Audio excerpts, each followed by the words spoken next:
안녕하세요. 평가를 말하다 하과장입니다. 좋은 하루 보내고 계시나요? 심찬 하루 보내셔야 됩니다. 항상 긍정적으로. 뭐 그런 말 있더라고요. 내가 행복해서 웃는 게 아니라 내가 웃어서 행복하다는.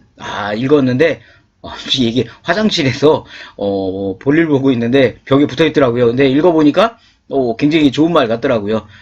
내가 행복해서 웃는 게 아니라 내가 웃으니까 행복한 거다. 좋은 말 같았습니다. 자, 오늘 말씀드릴 내용은 주간보호, 단기보호, 제가 장기용 기관에 있는 주간보호, 단기보호에 있는 재난상황 대응훈련입니다. 저번 시간에 말씀드렸던 소방시설과 비슷한 항목이라고 봐주시면 되세요. 점수는 2점이 배정되어 있습니다. 2점이 재난상황 대응훈련을 정기적으로 실시하여 재난상황이 발생했을 때 체계적으로 대응할 수 있도록 준비하는지 평가하는 항목이라고 봐주시면 되고요. 난이도는 제가 볼 때는 중상 정도 보시면 되세요.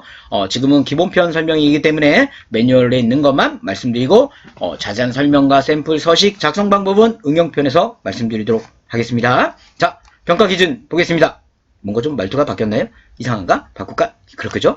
자, 평가 기준 총 4가지가 있습니다. 4가지. 모두 평가 방법은 기록으로 하기 때문에 이거는 지금부터 계속 이 항목은 준비를 하셔야 되는 겁니다. 첫 번째 평가 기준 보겠습니다. 화재 등 재난 상황에 대응하는 매뉴얼이 있어야 됩니다. 매뉴얼이야 뭐 쉽죠. 나중에 저희 평가별 구매하셨거나 매뉴얼 같은 경우는 뭐 쉽게끔 우리가 준비가 가능하잖아요. 재난 상황 대응 매뉴얼에 직업 및 수급자를 포함한 재난 상황 대응 방법, 비상연락 체계가 포함되어 있는지 확인하는데 이런 매뉴얼 같은 경우는 쉽게 만들 수 있습니다. 쉽게 또 가지고 있고요. 저희 평가장 채널만 시청하고 계시면 어느 순간 저희가 또 이벤트를 합니다. 이벤트를 하면 평가 서식을 무료 제공하는 이벤트가 있기 때문에 그럴 때 쉽게 다 받아보실 수도 있는 거고 저희 평가바이블 구매하시는 기관들은 쉽게 다 받아볼 수 있는 겁니다. 어려운 게 없습니다. 1번은 자, 두 번째 평가 기준 보겠습니다. 직업 및 수급자를 포함한 재난대피훈련을 6개월에 한 번 이상 실시한 그죠? 6개월에 한 번 하라는 겁니다. 3번 기준은 뭐냐면 그럼 1년에 한 번 해라. 1년에 한 번 하면 부분 감점 주겠다는 거고요. 6개월에 한 번 해야만 점수를 다 받으실 수 있는 겁니다. 아셨죠? 따라서 우리가 6개월에 한 번 재난상황 대피훈련을 하셔야 되는 겁니다. 재난상황 대피훈련 뭐 하실래요? 거의 대부분 모의 대피훈련이죠. 화재 발생 시 대피하는 모의훈련 그걸 진행하시면 되는데 여기서 중요한 건 뭐다? 평가 기준 4번에 뭐가 나와 있죠? 재난 대피훈련 필수사항에는 일자, 시간, 장소, 참가자명, 내용, 사진이 있습니다. 사진.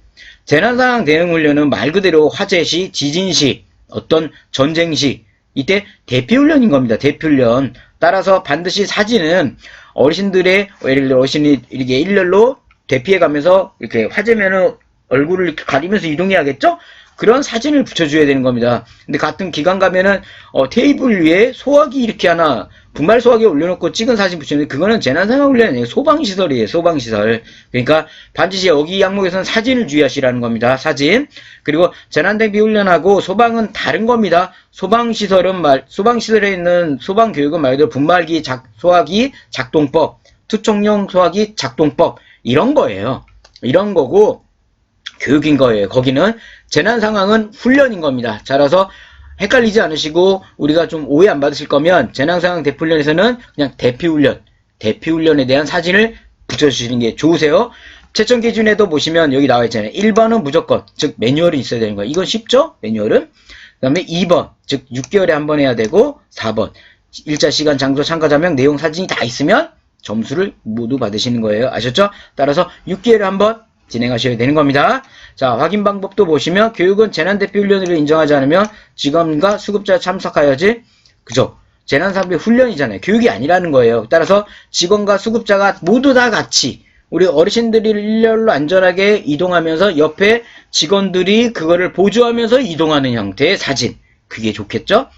그죠? 그렇게 하시면 된다라는 겁니다. 자, 관련 근거 이런 건 뭐 얘기 없는 거고요. 자, 오늘 주간보호, 단기보호에 있는 재난상황 대응훈련을 말씀드렸습니다. 이 항목은 꿀점수죠. 어려운 게 없습니다. 주의할 건 뭐다? 사진은 대피하는 훈련의 사진을 붙여주셔야 된다. 교육이 아니에요. 이거는 6개월에 한번 진행해야 된다. 매뉴얼은 뭐 쉽게 얻을 수 있는 거니까요. 그죠? 그렇게 하셔가지고 기록이니까 지금부터 진행하셔야 되는 겁니다. 자, 코로나로 인해가지고 맨날 이거 시작 멘트도 코로나, 끝나는 멘트도 코로나, 언제쯤, 그래도 다른 세계 다른 나라들 보면, 우리나라보다 더 심한 것 같더라고요. 그러다 보니까 조금만 힘들더라도 조금 하면 좀, 안정되지 않을까, 좀 마음속으로 기대해 봅니다. 자, 오늘 남은 하루 좋은 하루 보내시고요. 저는, 평가를 말하다 하과장이었습니다. 좋은 하루 보내세요. 파이팅입니다.